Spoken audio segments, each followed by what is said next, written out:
Possible by Skillshare. Get no budget today. I'm just gonna watch it. Fuck it. Unlimited access to over 25,000 classes for free for 2 months by signing up at skl.sh/reallifelore25. Whenever you're flying in an airplane and you're looking out the window, you generally feel pretty safe.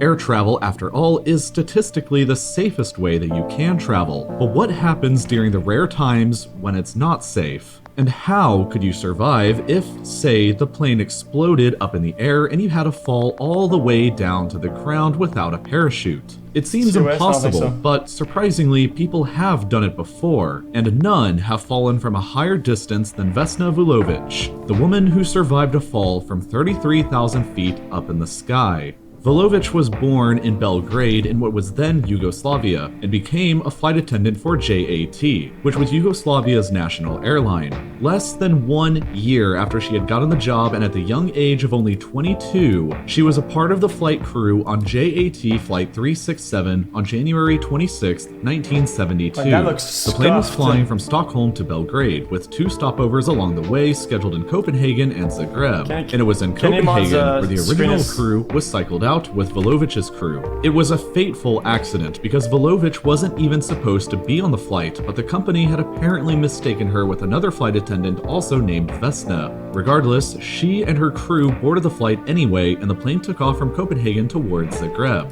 The flight initially went smoothly and everything was calm for a while, but 46 minutes into the flight, when the plane was just above the town of Srpska Kamenica in Czechoslovakia, something unusual happened.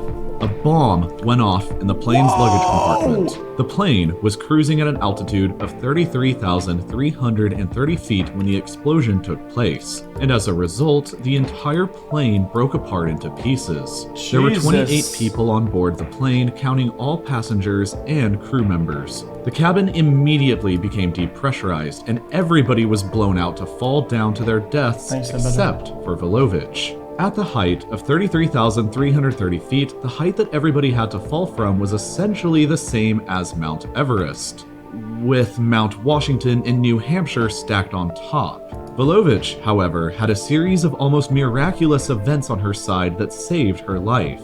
First, when the explosion happened, she was hit by a food cart that pinned her down in the back of the plane fuselage. This prevented her from getting blown out of the cabin like what had happened to everybody else. After falling in a horrific freefall, the entire 33,000 feet pinned inside, the fuselage landed at an angle in a heavily forested mountainside covered in a thick layer of snow that helped to insulate the landing.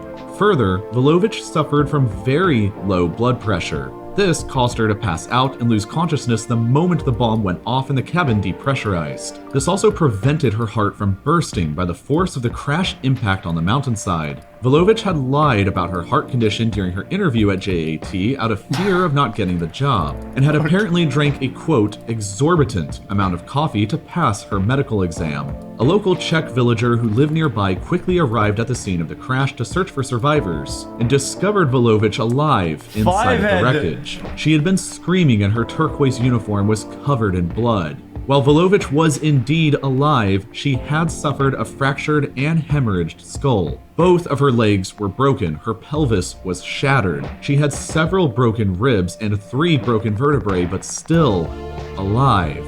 She may have died from her injuries inside of the wreckage, and we would have never known that she survived the fall at all, were it not for the local villager who discovered her and who just happened to have been a medic during the Second World War. He managed to keep her alive long enough for emergency services to arrive that took Vulovic to the closest hospital, and it was there that they managed to save her life.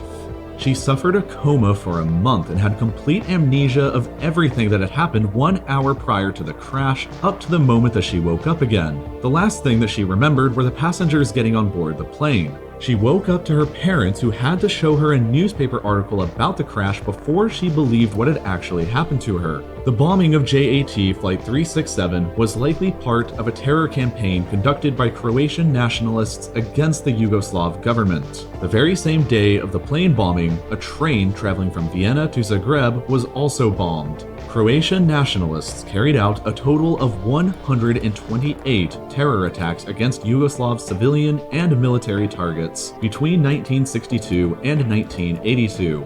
However, nobody was ever held accountable for the bombing of JAT Flight 367, and to date, no arrests or suspects have ever been made in connection with the attack. Wait, As for really? Vesna Vulović, she continued to live a long life after she survived the impossible. Every year after that was kind of like a bonus year that she could enjoy afterwards. She regained her ability to walk only 10 months after the crash, and she spent a total of 16 months in recovery. Her parents had to sell both of their family cars in order to pay for her medical bills, but still, she was alive.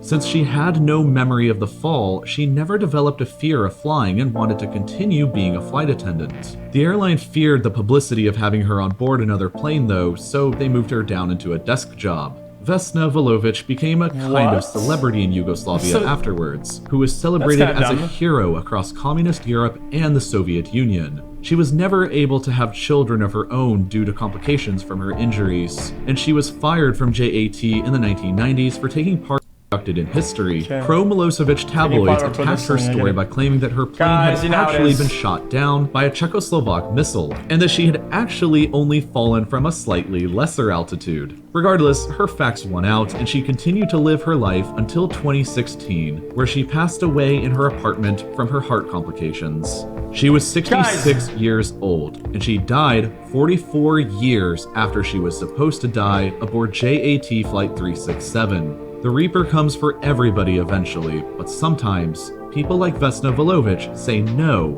not today, and the Reaper had to wait 44 more years before he came knocking again. Life is full of second, third, or fourth chances, and they don't always have to be so dramatic.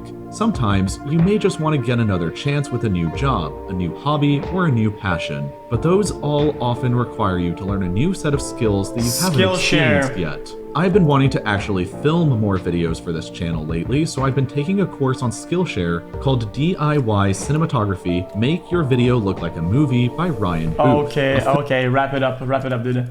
Okay, chat, game time.